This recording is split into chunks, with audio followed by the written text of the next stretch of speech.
Assalamualaikum warahmatullahi wabarakatuh. Selamat pagi dan salam sejahtera untuk kita semua. Kami dari kelompok 6 akan mempresentasikan hasil diskusi kami tentang robot penanam padi. Sebelumnya, perkenalkan nama kelompok kami. Saya Muhammad Nasir Hasibuan, NIM 19030806. Selanjutnya ada Fahri Arsi, NIM 18030809, dan Anissa Alpiani, NIM 19030872. Baiklah, saya akan membahas tentang robot. Robot adalah sebuah alat mekanik yang dapat melakukan tugas fisik menggunakan pengawasan dan kontrol manusia, ataupun menggunakan program yang telah diidentifikasikan terlebih dahulu atau kecerdasan buatan. Istilah robot berawal dari bahasa Ceko, yaitu robota, yang berarti pekerja atau kuli yang tidak mengenal lelah atau bosan. Robot biasanya digunakan untuk tugas yang berat, berbahaya, pekerjaan yang berulang, dan kotor. Biasanya, kebanyakan robot industri digunakan dalam bidang produksi. Yang kedua yaitu Arduino. Arduino adalah pengendalian microfingerboard yang bersifat sumber terbuka, diturunkan dari wiring platform, dirancang untuk memudahkan pengguna elektronik dalam berbagai bidang. Perangkat kerasnya memiliki proses AVR dan softwarenya memiliki bahasa pemrograman sendiri. Selanjutnya yaitu padi. Padi atau Aristotepa-L merupakan tanaman pangan berupa rumput-berumput yang berasal dari dua benua, yaitu Asia dan Afrika Barat tropis dan subtropis. Benih padi. Benih padi ialah gabah yang dipanen dengan tujuan untuk digunakan sebagai input dalam usaha tani. Sertifikasi benih mendapatkan pemeriksaan lapangan dan pengujian laboratorium dan instansi yang berwenang dalam memenuhi standar yang telah ditentukan. Benih bersertifikasi terbagi ke dalam 4 kelas. Kelas pertama adalah benih penjenis, yang kedua adalah benih dasar, yang ketiga adalah benih pokok, yang terakhir adalah benih sebar. Selanjutnya adalah persiapan lahan. Pengolahan sawah di Indonesia pada umumnya sudah dilakukan dengan cara modern menggunakan mesin seperti traktor. Agar pengeluaran dalam hal ini, biaya untuk pengolahan sawah lebih efektif jika dibandingkan dengan pengolahan tanah sawah dengan cara konvensional menggunakan hewan ternak. Tujuan dari pengolahan tanah adalah untuk menciptakan media tanam yang baik untuk pertumbuhan maupun perkembangan tanaman padi. Yang ketiga adalah pemilihan benih. Benih padi yang memiliki sertifikat disarankan untuk digunakan dalam budidaya padi. Benih padi direndam terlebih dahulu dalam larutan air garam 200 gram garam per liter air sebelum dilakukan penyemaian. Benih yang sudah tidak bagus ditandai dengan mengembangnya di atas rendaman larutan air garam. Tujuan perendaman adalah untuk memecahkan dormansi. Benih yang sudah siap disemai ditandai dengan bakal tembaga berupa bintik putih pada bagian ujungnya. Metode praktikum. Alat dan bahan. 1. Arduino Uno.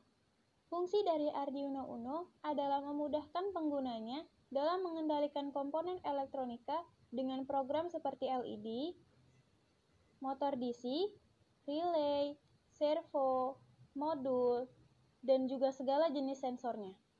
Berikut merupakan contoh gambar dari Arduino Uno. 2. Selektor 4051. Selektor ini merupakan sebuah rangkaian logika yang menerima beberapa input data dan hanya satu data saja pada satu waktu yang dilewatkan melalui outputnya. Berikut merupakan contoh gambar dari selektor 4051. 3. L293D. Driver motor ini bertindak sebagai penguat arus dengan mengambil sinyal kontrol arus dari rendah dan memberikan output ke sinyal kontrol arus yang lebih tinggi. Berikut merupakan contoh gambar dari L293D. LCD LM016L. Modul penampil data yang mempergunakan kristal cair sebagai bahan untuk menampil data yang berupa tulisan maupun gambar. Berikut merupakan contoh gambar dari LCD LM016L. 5. DC motor. Alat yang mengubah energi listrik DC menjadi energi mekanik putaran merupakan DC motor. Berikut merupakan gambar dari DC motor. 6. Potensiometer atau sensor pot Hg.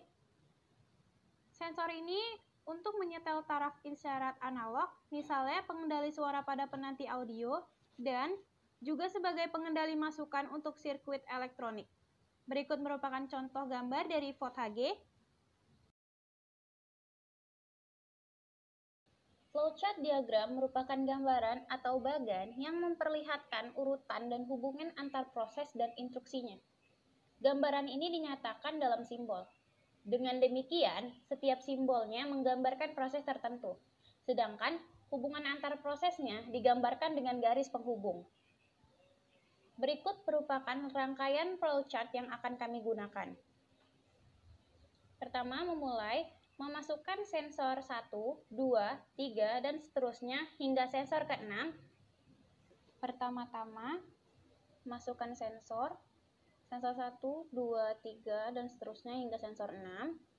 Lalu sensor akan memberikan masukan kepada selektor, dan selektor tersebut akan mengambil keputusan tentang kondisinya. Jika sensor yang dimasukkan 001100, maka akan maju, dan jika sensor yang dimasukkan 000000, maka LCD akan menunjukkan mundur, hasil yang mundur, dan jika sensor yang dimasukkan 000001, maka LCD akan menunjukkan hasil belok ke arah kanan, dan jika sensor yang dimasukkan 000011, maka LCD akan menghasilkan tulisan belok ke kanan dengan cepat, dan jika sensor yang dimasukkan 000110, maka hasil yang ada di LCD akan muncul belok ke kanan dengan lambat, dan jika sensor yang dimasukkan 100000, maka yang dihasilkan di LCD akan berbelok ke arah kiri, dan jika sensor yang dimasukkan 11000, maka yang dihasilkan di LCD akan berbelok ke arah kiri dengan cepat, dan jika sensor yang dimasukkan 011000, maka yang dihasilkan di LCD adalah berbelok ke arah kiri dengan lambat. Begitu juga seterusnya hingga selesai.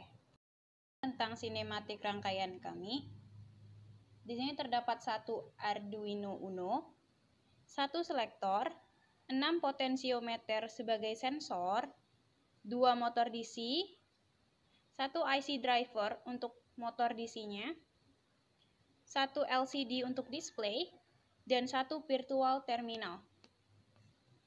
Pertama-tama, saya akan menjelaskan dari selektornya. Di sini, sensor akan dimasukkan kepada selektor, mulai dari sensor 1, 2,